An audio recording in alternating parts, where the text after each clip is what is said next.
રાજકોટ જિલ્લાના ધોરાજી તાલુકાના પીપળિયા ગામે 80 વર્ષીય વૃદ્ધાએ કર્યું અગ્નિસ્નાન।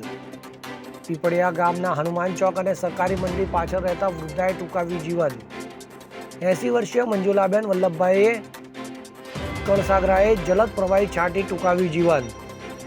તો ઘટનાની જાણ થતાં પોલીસ દોડી આવી સ્થળે।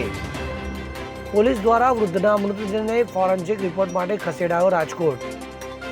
તો વૃદ્ધ મહિલા એકલવાયું જીવન જીવતા હોવાને લઈને આ પગલું ભર્યું હોવાનું લગાવાયું અનુમાન। તો વધુ પોલીસ તંત્ર યોગ્ય તપાસ અને ફોરેન્સિક રિપોર્ટ આવ્યા બાદ જ સાચી હકીકત આવશે બહાર। હવે જુઓ દેશ દુનિયાની તમામ ખબરો તમારી આંગળીના ટેરવે। ઉઠાવો મોબાઈલ અને ગૂગલ પ્લે સ્ટોર પરથી ડાઉનલોડ કરો અમારી CN24 ન્યૂઝ મોબાઈલ એપ।